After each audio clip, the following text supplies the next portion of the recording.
बिस्मिल्लाहिर्रहमानिर्रहीम। अस्सलाम वालेकुम। उम्मीद है आप सब ठीक ठाक होंगे और खैरियत से होंगे। एज़ अ होम मेकर हमारी ज़िंदगी में रोज़ाना कोई ना कोई टास्क ज़रूर रहता है कि आज हमने ये करना है, आज हमने ये करना है। और सुबह उठते ही बस जो है कामों की लंबी फ़हरिस्त जो है वो हमारे सामने तैयार होती है।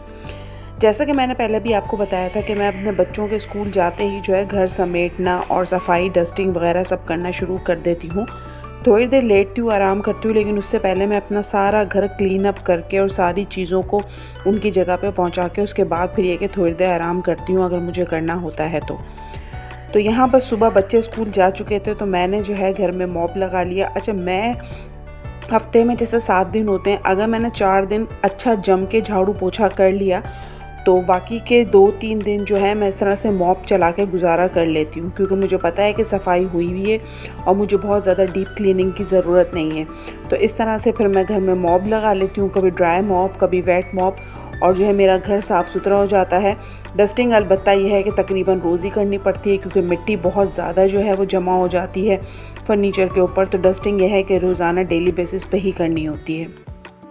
सफाई मेरी कंप्लीट हो गई थी और उसके बाद मैं आ गई थी किचन में। तो आज मैं दोपहर में बना रही थी खिचड़ी, क्योंकि आजकल बहुत शदीद धूप चल रही है, गर्मी हो रही है, तो बस जो है ना दिल नहीं चाहता। जबकि मैंने आज भिंडी ख़रीदी थी और मेरे पास गोश्त भी रखा हुआ था, तो एक दिल तो चाह रहा था कि ज़बरदस्त सा भिंडी गोश्त बनाऊँ सफ़ेद चावलों के साथ, लेकिन फिर मैंने सोचा कि पेट के हालात कुछ ठीक नहीं है और गोश्त खाना जो है, मेरे बच्चे भी नहीं चाह रहे और मेरा भी कुछ दिल ऐसी डामाडोल सा हो रहा था। तो मैंने कहा दोपहर का टाइम है तो मैं बनाती हूँ खिचड़ी, टमाटर की चटनी, इसके साथ जो है पापड़ वगैरह फ्राई कर लेंगे। तो ये बड़ा ज़बरदस्त सा खाना हो जाता है और खुशी खुशी जो है बच्चे भी खा लेते हैं, क्योंकि बच्चों को भी खिचड़ी भी पसंद है और उसके साथ उनको क्रैकर्स वगैरह मिल जाएँ तो वो बहुत ही शौक़ से और आराम से खा लेते हैं। तो खिचड़ी यहाँ पर मेरी तैयार हो गई थी, तो अब मैं रख दूँगी इसको दम पे। और बच्चों के भी आने का टाइम होने ही वाला है, बस थोड़ी देर में इंशाल्लाह वो भी स्कूल से आ जाएंगे। और जब आते हैं तो बहुत ही उनका बच्चों का जो है हाल बेहाल होता है, जबकि अल्हम्दुलिल्लाह गाड़ी में जाते हैं, गाड़ी में आते हैं और स्कूल में क्लासेस में भी एसी हैं, लेकिन बस आने के बाद जो है ना उनका बड़ा ही हाल ख़राब होता है कि पसीने में होते हैं। तो मैं तो आते हैं उनको बस फ़ौरन वॉशरूम भेजती हूँ कि वो जाएँ, नहाएँ धोएँ और उसके बाद फिर सुकून से आके बैठ के खाना खाएँ।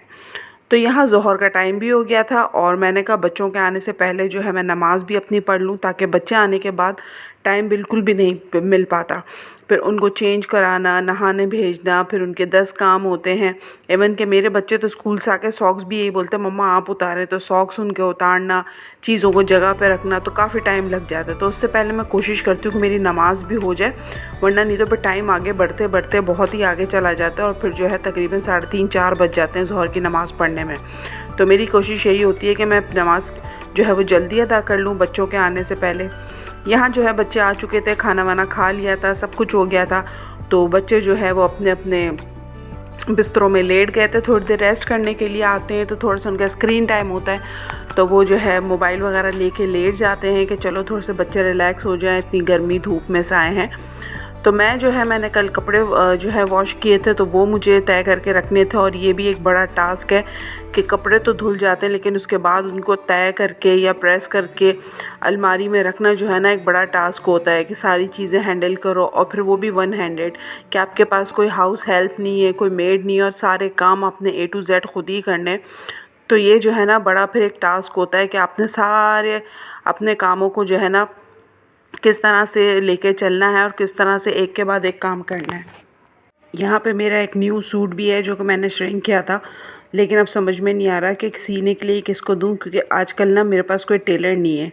और जो मेरा एक बहुत अच्छा टेलर था वो बेचारा जो है उसका इंतकाल हो गया, तो वो मुझे जो है ना जब भी कोई कपड़े सिलवाने होते ना तो इस मौके पर ज़रूर याद आता है कि वो बहुत अच्छा था और बहुत मुनासिब पैसों में इतनी अच्छी सिलाई करके देता था कि जब भी मतलब कपड़े सिलवाने का वो कोई टाइम आता है तो उसकी बड़ी याद आती है। इसीलिए मैं प्रेफ़र करती हूँ कि जब भी कोई सूट ख़रीदूँ तो रेडीमेड ही ख़रीदूँ। और आजकल तो हर साइज़ अवेलेबल है, एक्स्ट्रा स्मॉल से लेके एक्स्ट्रा लार्ज तक का, तो हर साइज़ अवेलेबल है और आराम से मिल जाता है। और मैं तो ये कहती हूँ कि ये बेवकूफ़ी है कि आप आजकल कपड़ा ख़रीदो, फिर उसमें 10 किस्म की जो है कुछ आपने लेसेस लगानी है या उसमें कोई टसल्स वगैरह लगाने हैं और उसके बाद फिर आप दर्जी को दो, तो वो कपड़ा इतने का ही पड़ जाता है। इससे अच्छा कि आप जो है रेडीमेड ही ले लें। डिज़ाइनिंग भी हुई हुई होती है, लेसेस भी लगी हुई होती हैं, और डिसेंट सा अच्छा सा कोई सूट अपने लिए पसंद कर लें और जो है आराम से पहने और मज़े उठाएं। क्योंकि जो है ना, सिलवाने में और फिर दर्जियों को देना, चक्कर लगाना, फिर वो ऊंच नीच हो जाए, कुछ हो जाए। और टेलर अक्सर और बेशतर जो है ना, वो कोई ना कोई काम ऐसा करते हैं कि जो है ना, बस ये होता है कि कोई ना कोई फ़ॉल्ट निकल ही आता है। तो मैं तो ये प्रेफ़र करती हूँ कि आप जाएँ और जाके रेडीमेड सूट ले लें और आराम से लेके जो है वो पहन लें। यहाँ पर ये एक अदद बिल्ली साहिबा हैं जो कि मुझे तो बहुत ही जो है ना नापसंदीदा है कि घर में कोई भी एनिमल हो, लेकिन ये मेरे बच्चों ने इसको पाल लिया है। और अब ये मेरे बच्चों की भी इतनी यूज़ टू हो गए, उनको पहचानती है कि वो ज़रा सी आवाज़ निकालते हैं फ़ौरन से भागी भागी आती है। तो मैं जो है बैठी हुई थी, तो इसने मौके से फ़ायदा उठाया और ये आके जो है चेयर के नीचे लेट गई, वरना जब मैं घर में होती हूँ ना, ये अंदर नहीं आती, मैं आने नहीं देती, क्योंकि मुझे बिल्कुल भी जानवर घर में पसंद नहीं है। तो बस बच्चों की खातिर जो है ना, मैं इसको बर्दाश्त करती हूँ। और जो है ना, बस इसको इतनी ही है कि ये आती है और यहाँ गेट के पास बैठती है और उसके बाद चली जाती है। तो ये था मेरा आज का व्लॉग। उम्मीद करती हूँ कि आपको पसंद आया होगा। पसंद आया तो लाइक सब्सक्राइब शेयर कीजिएगा। मुझे रखिएगा दुआओं में याद, अपना रखिएगा बहुत सारा ख्याल। फिर इंशाल्लाह आपसे मुलाकात होगी। जब तक के लिए अल्लाह हाफ़िज़।